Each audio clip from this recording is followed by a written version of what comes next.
ഫാത്തിമി. ഞാൻ നിങ്ങളുടെ history crash course ടീച്ചറാണ്. അപ്പോൾ ക്രാഷ് കോഴ്സ് എന്ന് പറയുമ്പോൾ ഓൾറെഡി നിങ്ങൾക്ക് ടോപ്പിക്സ് കവർ ചെയ്തിട്ടുണ്ട്.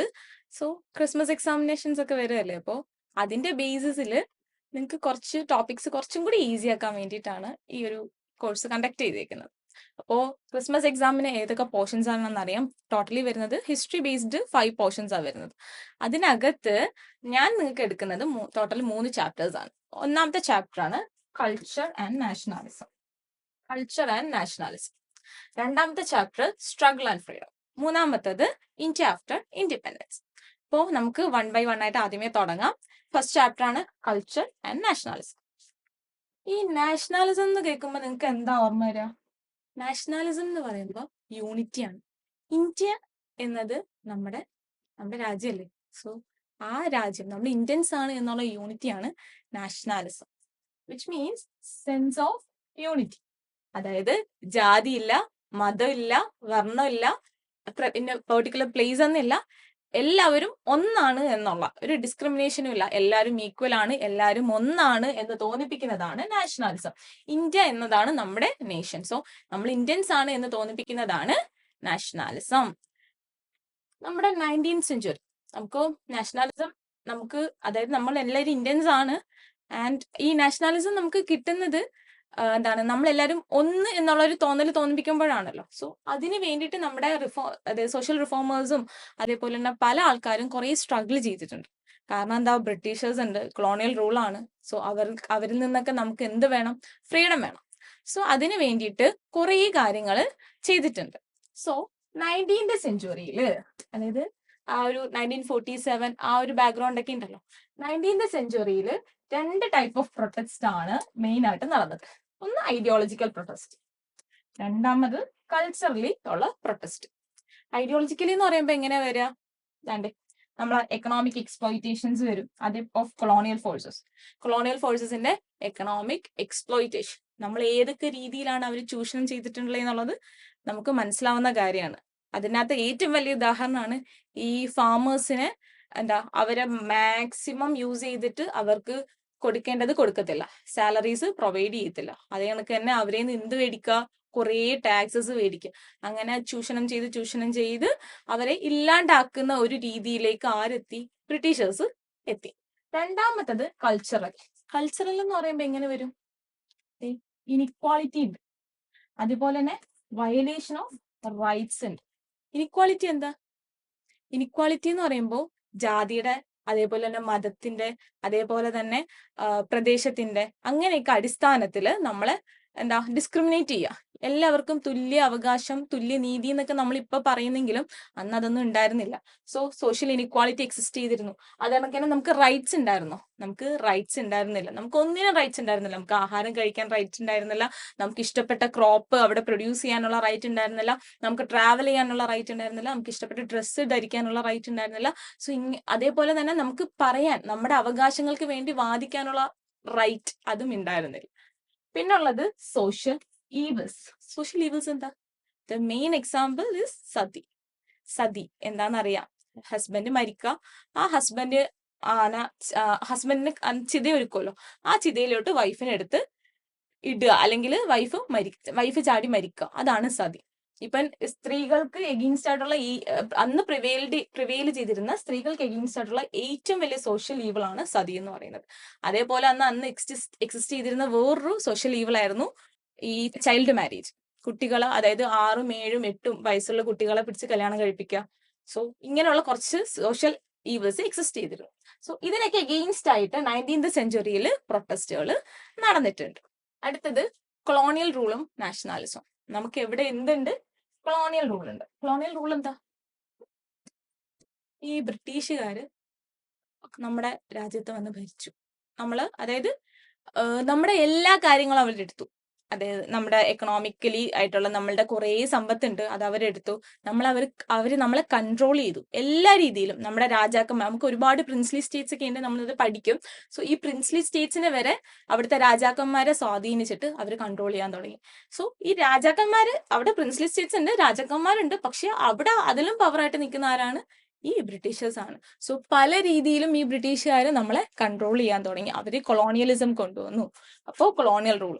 സോ അതുവഴി എങ്ങനെ നമുക്ക് കൊളോണിയൽ റൂളിൽ നിന്നും എങ്ങനെ നാഷണാലിസം എന്ന് പറയുന്ന കൺസെപ്റ്റിലോട്ട് എത്തിയെന്ന് നമുക്ക് നോക്കാം. So Britishers introduced educational institution for strengthen their rule and to train their officers. എന്താ അവർ കൊണ്ടുവന്നത്? Educational institutions. ഈ കൊളോണിയൽ റൂൾ എന്ന് പറഞ്ഞു. അപ്പൊ ഈ കൊളോണിയൽ റൂൾ ചെയ്യണം എന്നുണ്ടെങ്കിൽ നമ്മുടെ ഇന്ത്യയിലാണ്. സോ നമ്മുടെ ഇന്ത്യ എന്ന് പറയുന്നത് ഭയങ്കര ഡൈവേഴ്സ് ആയിട്ടുള്ള, ഭയങ്കര വാസ്റ്റ് ആയിട്ടുള്ള ഒരു രാജ്യമാണ്. സോ ഈ രാജ്യത്തെ ഭരിക്കണം എന്നുണ്ടെങ്കിൽ എന്ത് വേണം? നമ്മുടെ രാജ്യത്തെ കുറിച്ച് അറിയണം. ആ അറിയുന്നതിന് വേണ്ടിയിട്ട് അവർ ആദ്യമേ ചെയ്ത് എന്താന്ന് വെച്ചാല് Sanskrit and Persian. Sanskrit and പേർഷ്യനിലെ ബുക്സ് പഠിച്ചു. ഈ ബുക്സ് പഠിച്ചിട്ട് നമ്മുടെ ഇന്ത്യയെ കുറിച്ച് അറിയാനായിട്ട് ഇവർ ശ്രമിച്ചു. സോ അങ്ങനെയുള്ള കുറച്ച് കാര്യങ്ങൾ ഇവർ ചെയ്തിട്ടുണ്ട്. അതുവഴി എന്താ ഉപയോഗം എന്ന് വെച്ചാൽ, അതായത് എഡ്യൂക്കേഷണൽ ഇൻസ്റ്റിറ്റ്യൂഷൻസ് നമുക്ക് കൊണ്ടുവരണം, അതായത് ബ്രിട്ടീഷേഴ്സിന് ഇന്ത്യയിലോട്ട് കൊണ്ടുവരണം. സോ അതിനു വേണ്ടി അതിൽ മെയിൻ ഉദ്ദേശം എന്താന്ന് വെച്ചാല് അവരുടെ ഓഫീസേഴ്സിനെ ട്രെയിൻ ചെയ്തെടുക്കുക. കാരണം അവർക്ക് വർക്കിംഗ് കപ്പാസിറ്റി വേണം, അതായത് എംപ്ലോയീസ് വേണം. ഈ എംപ്ലോയീസിന് വേണം എന്നുണ്ടെങ്കിൽ എല്ലാവരെയും കൂടി അവിടുന്ന് കൊണ്ടുവരാനുള്ള പറ്റത്തില്ല. അപ്പൊ എന്താ ചെയ്തത്? നമ്മുടെ ഇന്ത്യൻസിന് എഡ്യൂക്കേഷൻ കൊടുക്കാനായിട്ട് അവർ തീരുമാനിച്ചു. അതുവഴി എന്ത് ചെയ്യുക? അവർക്ക് അടിമപ്പണി ചെയ്യാനായിട്ട് കുറച്ച് ആളുകളെ വാർത്തെടുക്കുക. ഇതായിരുന്നു ബ്രിട്ടീഷേഴ്സിന്റെ ഉദ്ദേശം. അങ്ങനെ കുറച്ച് ഇൻസ്റ്റിറ്റ്യൂഷൻസ് കൊണ്ടുവന്നു. അതിനുള്ള എക്സാമ്പിൾസ് അല്ലെങ്കിൽ അങ്ങനെയുള്ള കുറച്ച് ഇൻസ്റ്റിറ്റ്യൂഷൻസും അതിന്റെ ഫൗണ്ടേഴ്സും ആണത്. ആദ്യമേ Asiatic society of Bengal, William Jones. രണ്ടാമത് Calcutta Madrasa, Warren Hastings. Then Banaras Sanskrit college, Jonathan Duncan. ഇതാണ് ഇമ്പോർട്ടന്റ് ആയിട്ടുള്ള എഡ്യൂക്കേഷൻ ഇൻസ്റ്റിറ്റ്യൂഷൻസും അതിലെ ഫൗണ്ടേഴ്സും. പിന്നെ എഡ്യൂക്കേഷണൽ ഇൻസ്റ്റിറ്റ്യൂഷൻസ് എന്ന് പറയുമ്പോൾ വെറും എഡ്യൂക്കേഷണൽ ഇൻസ്റ്റിറ്റ്യൂഷൻസ് മാത്രമല്ല, English education to nurture a fraction of Indian society that would support Britain. ബ്രിട്ടനെ സപ്പോർട്ട് ചെയ്യുന്ന ഇംഗ്ലീഷ് എഡ്യൂക്കേഷൻ ഇൻസ്റ്റിറ്റ്യൂഷൻസ് ആണ് അവർ കൊണ്ടുവന്നത്. നമ്മൾ ഇന്ത്യൻസ് ആണ്, നമുക്ക് നമുക്ക് ഇന്ത്യൻസിൽ എഡ്യൂക്കേറ്റഡ് ആയിട്ടുള്ള ഇന്ത്യൻസ് വളരെ കുറവാണ്. അവർ പുറത്തു പോയിട്ടാണ് എഡ്യൂക്കേറ്റഡ് ആയിട്ടുള്ളത്. സോ അങ്ങനെയുള്ളവരുടെ ഇടയിൽ ഇംഗ്ലീഷ് എഡ്യൂക്കേഷൻസ് കൊണ്ടുവരിക, അങ്ങനെയുള്ള ഇന്ത്യൻസിന്റെ ഇടയിൽ എഡ്യൂക്കേഷൻ കൊണ്ടുവരിക, അതും ഇംഗ്ലീഷ് എഡ്യൂക്കേഷൻ. സോ അതിനു വേണ്ടിയിട്ട് അവർ കുറെ പരിശ്രമിച്ചു. അങ്ങനെ ഇംഗ്ലീഷ് എഡ്യൂക്കേഷൻ എഡ്യൂക്കേഷൻ ഇൻസ്റ്റിറ്റ്യൂഷൻസ് കൊണ്ടുവന്നു.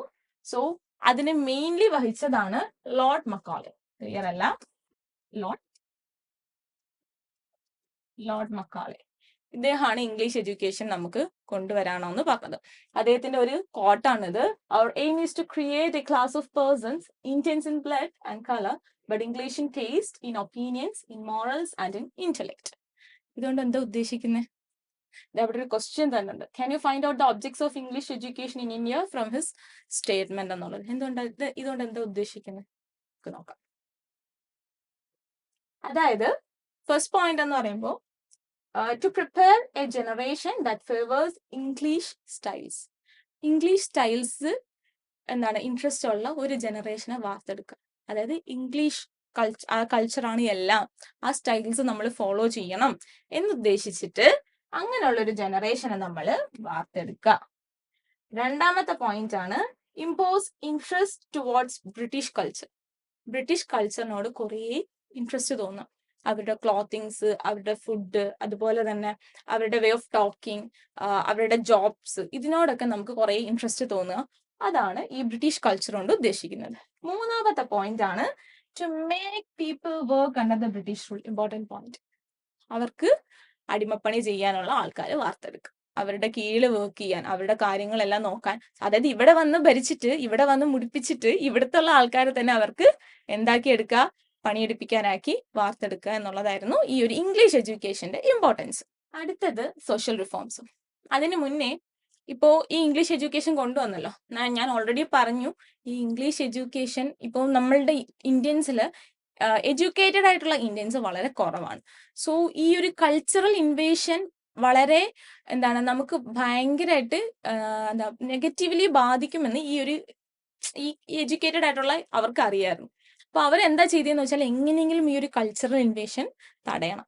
അതിന് വേണ്ടിയിട്ട് അവര് അവർക്കറിയാം എഡ്യൂക്കേറ്റഡ് അല്ലേ, അപ്പം അവർക്ക് ഡെമോക്രസി, ജനാധിപത്യം എന്താണെന്നും അതുപോലെ തന്നെ സമത്വം എന്താണെന്നും അതുപോലെ തന്നെ റൈറ്റ്സ് എന്താണെന്നും അവർക്കറിയാം. സോ അവരെന്ത് ചെയ്തു, അവര് നമുക്ക് ലിറ്ററേച്ചർ വഴിയും ആർട്ട് വഴിയും അതേപോലെ തന്നെ എഡ്യൂക്കേഷൻ വഴിയും പല രീതിയിലും നമ്മളിലേക്ക് എന്ത് കൊണ്ടുവരാൻ നോക്കി, നാഷണാലിസം കൊണ്ടുവരാൻ നോക്കി.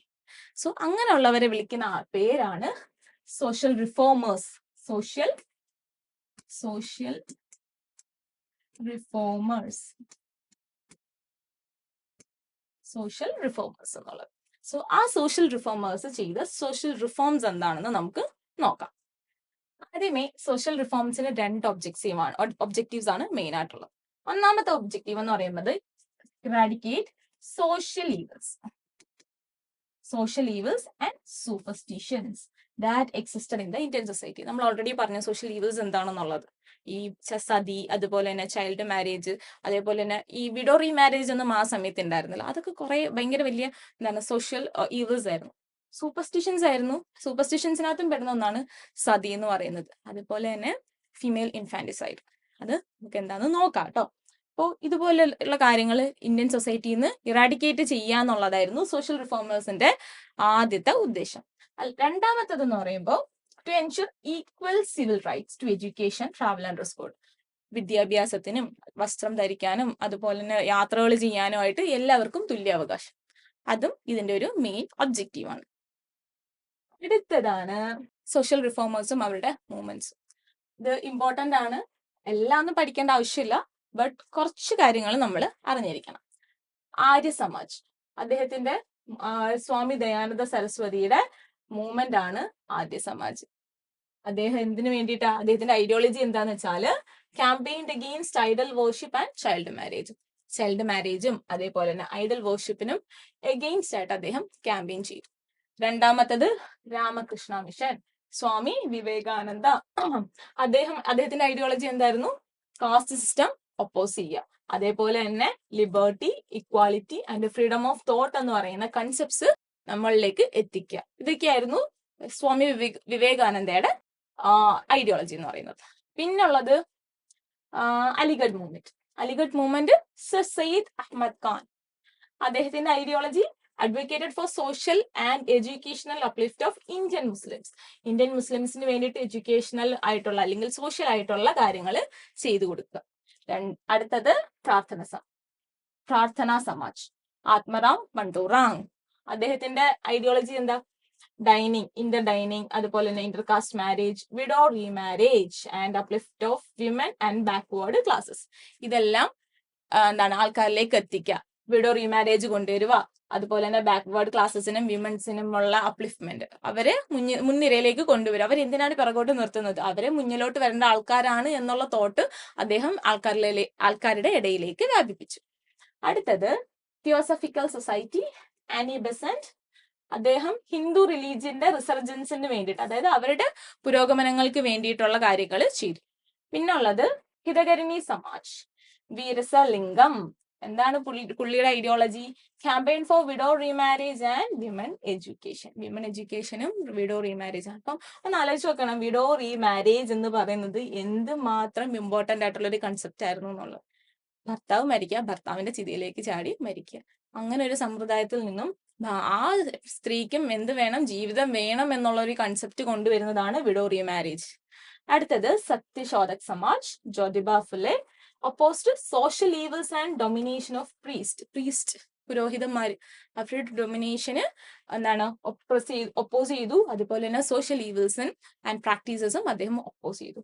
പിന്നെ എഡ്യൂക്കേഷണൽ ഇൻസ്റ്റിറ്റ്യൂഷൻസ്, ബാക്ക്വേർഡ് ക്ലാസ്സസ്, പിന്നോക്കം നിൽക്കുന്ന SC ST അതേപോലെ തന്നെ എന്താണ് അതിലും ബാക്ക്വേർഡ് ആയിട്ട് ട്രൈബൽ ഗ്രൂപ്പ്സിനൊക്കെ എഡ്യൂക്കേഷണൽ ഇൻസ്റ്റിറ്റ്യൂഷൻസ് എസ്റ്റാബ്ലിഷ് ചെയ്തു.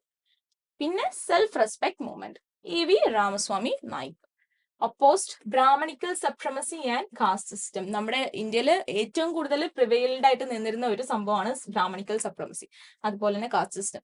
ഞാൻ ബ്രാഹ്മിൺസ് ആണ് ടോപ്പ്, അത് കഴിഞ്ഞിട്ടേ ആരുമുള്ളൂ എന്നുള്ളൊരു തോട്ട് പ്രോസസ്സ് ആരാണ്, EV Ramaswamy Naicker self respect മൂവ്മെന്റിലൂടെ നമുക്ക് മാറ്റിച്ചു തന്നു. അടുത്തത് ശ്രീനാരായണ ധർമ്മ പരിപാലന യോഗം, നമ്മുടെ ശ്രീനാരായണ ഗുരുവിന്റെ അദ്ദേഹം കാസ്റ്റ് സിസ്റ്റം ഒപ്പോസ് ചെയ്തു, ഇവിൽ പ്രാക്ടീസസ് ഒപ്പോസ് ചെയ്തു, social and economic progress, backward ക്ലാസസിന്റെ സോഷ്യൽ ആൻഡ് എക്കണോമിക് പ്രോഗ്രസസിന് വേണ്ടിയിട്ട് മുന്നിട്ട് നിന്നു.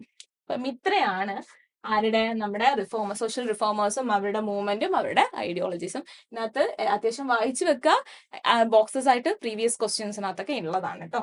ക്രിസ്മസ് എക്സാം അങ്ങ് അടുത്തല്ലേ, എക്സാം എന്ന് കേട്ട് പാനിക് ആവണ്ട. ഇനിയുള്ള ചുരുങ്ങിയ സമയം കൊണ്ട് ഒരു എക്സ്പേർട്ട് മെന്ററിന്റെ സഹായത്തോടു കൂടി important topics, PYQ analysis, systematic revision എന്നിവയടങ്ങിയ ഒരു complete crash course package Gyan India നിങ്ങൾക്കായി വെബ്സൈറ്റിലൂടെ ഫ്രീ ഓഫ് കോസ്റ്റ് നൽകുന്നു. താഴെ കാണുന്ന ലിങ്കിൽ ക്ലിക്ക് ചെയ്യൂ, ഞങ്ങളുടെ ക്രാഷ് കോഴ്സിൽ ജോയിൻ ചെയ്യൂ.